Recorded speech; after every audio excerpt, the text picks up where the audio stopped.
Good evening, good evening. Thank you for watching this video. Again, this is M's Mind Corner, second episode where we are going to talk. We agreed we can talk about mental health and that it is okay to talk about it. So today we are going to concentrate on a few things that are worrying most parents, a few questions that have been asked about how we're going to deal with our young people, our adults who are having to go through a poor mental health patch. And we agreed that yes, they can live in the community, they can hold down jobs, they can finish school, they can finish colleges, but they need our support.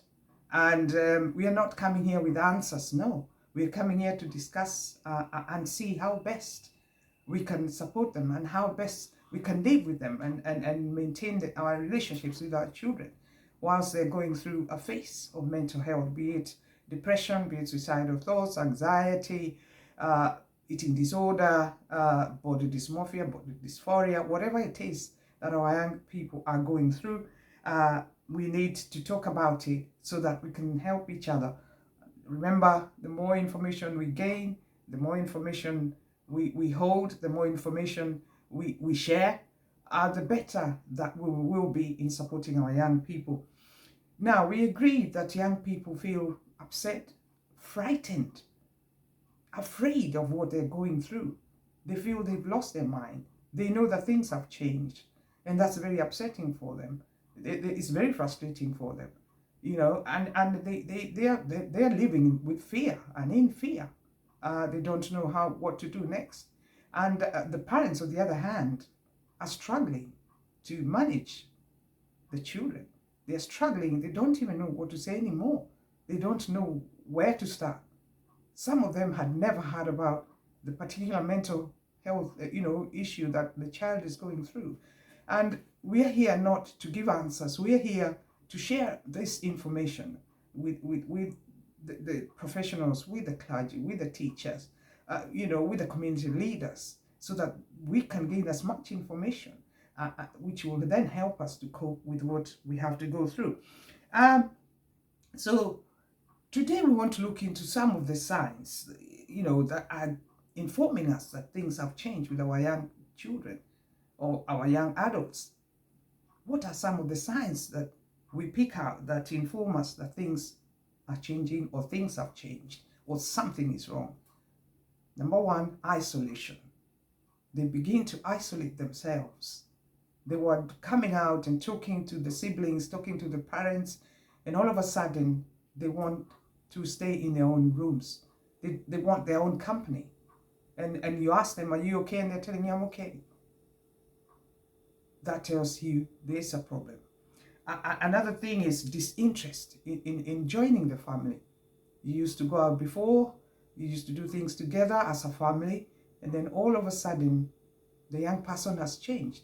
They're no longer interested in what the family is doing. Even family visits, they're no longer interested. They want to be on their own. That informs you that something is not right. Their mood might change variably. On one hand, you could see a lot of anger. You could see a lot of, and you don't quite understand why are they angry. What are they angry about? And then other times, you can see that they're very, very low in mood. And when you ask them what is going on, they're telling you, I'm okay. I'm okay. As a parent, that frustrates you. You don't know what to do. You don't know what is happening. But you have seen that something has changed. The other thing is emotional outbursts. That you could be having a conversation with a young person, and then all of a sudden they're having an outburst. All of a sudden something has triggered them. They're either raising their voice or they're having an attitude that informs you something is wrong. This is not how they were before. What is happening here? Something is wrong. That attitude I haven't seen before. That kind of outbursts. They're answering back to you with a raised tone. What is going on? What is the problem?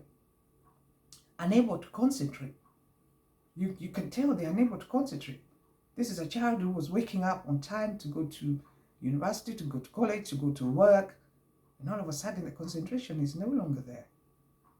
All of a sudden they can't make decisions of where to go, where to start, what to do next.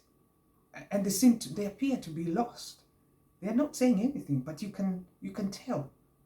And you ask them, how come you did not complete this? You always do this. And they're saying, oh, I don't know. You can tell that something is wrong. So how are we going to cope with living with these children, with the mental health issues? How are we going to cope with it? How are we going to cope with living with them, supporting them? The number one thing we need to do is listen. We're going to listen to what they are saying. It doesn't matter how small, it doesn't matter how few the words are, but when you begin to talk to them, you're not over talking. You're allowing them to talk. They might mention one or two things that will set you thinking something is not right. So you have to be there for them. You have to give them that listening ear, and you have to remain not judgmental. You're not beginning to think, because as parents we're good at thinking, oh God, this one has taken drugs. Oh God, are you drunk? Where have you been? We're good at jumping into conclusions, judgments. But at this point, we need to just listen. Give them a listening ear, and you pick out something. Avoid confrontation. This is not the time to ask them, who are you with? Where did you go last? This is not the time for confrontation. If you're going to get anything out of a young person, you have to avoid confrontation. You have to avoid, they say, sit down, now tell me what is going on. That is the time to avoid that kind of confrontation. They will shut down. They will not say a word. You'll come out of that meeting with nothing. So avoid confrontation. Reassurance is what this young person is looking for.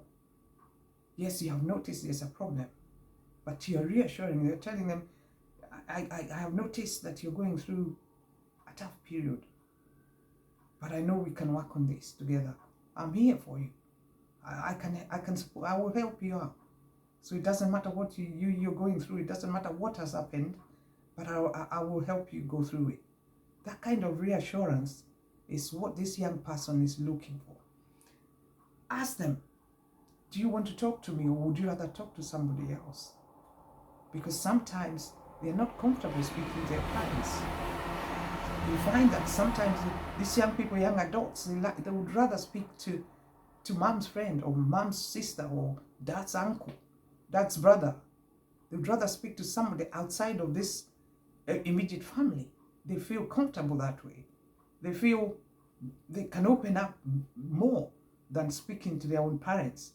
So find out from them, are you happy to speak to me, or would you rather speak to somebody else? And from the answer, then you know what to do. What sort of things do you say to a young person who is having a period of a mental health breakdown? Like I said, you're going to show them that you care. Those are the first words that you're going to speak to them. You're saying to them, I love you. I care about you and your well-being. But I have noticed that something is frustrating you. Something is making you upset. I have noticed that you're not very happy. What is going on? That is the starting point. You start by showing them you care. And then after that, tell them your observation. Because that's when they realize, dad has noticed, mom has noticed. So maybe it's okay to tell them. When you start that way, then this young person might well open up to you. Other than confronting them and saying, I need to know. That's the wrong way of approaching it. Emphasize that it is okay. Sometimes you can go through a tough period. It is okay. It could be you're having some anxiety because exams are coming up. You have to normalize what is happening and show them we can work on this. We can go for help and you come out of this. Other than saying, I don't know where you got this from. Come on, straighten yourself up. Come on, cheer up. That's a wrong way of talking to them when they are going through this issue, this mental health issue. So yours is come from a point of empathy, from a point of love, from a point of showing them you're disturbed by what you have observed. From the point of reminding them that you still care about them, even though you have observed ABC, but you still love them, you still care for them. So reassurance is the key thing here, especially from parents. You're reassuring them that yes, I think you're struggling with anxiety. That is if they are telling you what the problem is. And I think we are going to support you. Come up with a kind of a guideline. Lead them into yes. We understand that you're going through this, and we are going to see the doctor.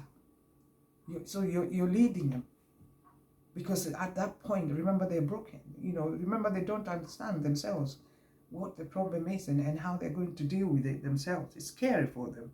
So what are some of the symptoms then that we are looking out for that will inform you that actually this young person has changed, that something is not quite right with this young person? Feeling down. You can tell that the mood, they're down, they're feeling down. Normally they're bubbly, normally they're talking, but all of a sudden they're feeling down.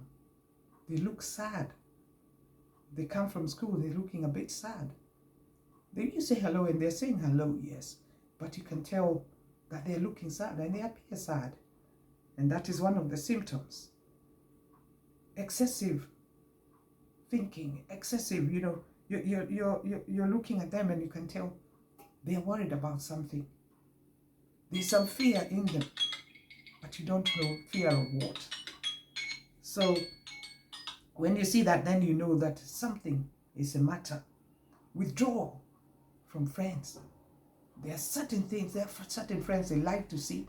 The friends would come in and they would spend time together, or they would go out and spend time together. But all of a sudden, that has died down. And this young person wants to be alone. They want to be in their bedroom.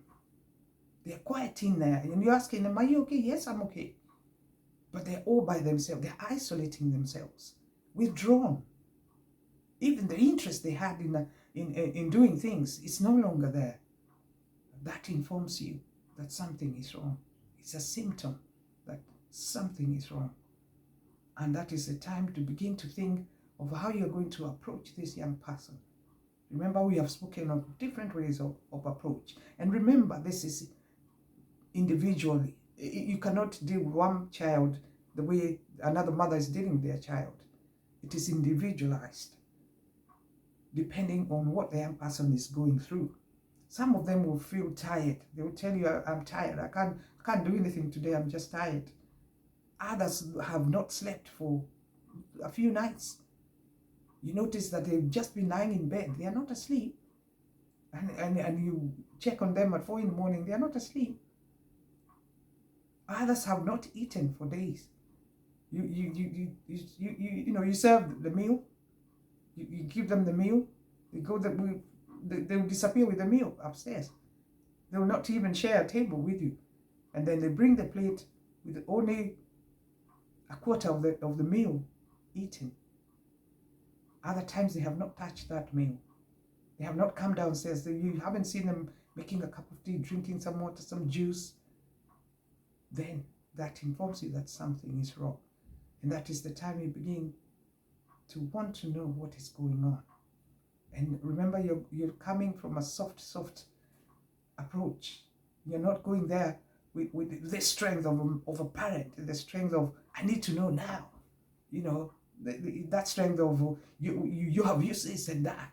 No, we are coming from the position of you care, but you have observed. And we need to work on what you have observed, what is going on. And from this, then, you can begin to plan. What is the next step?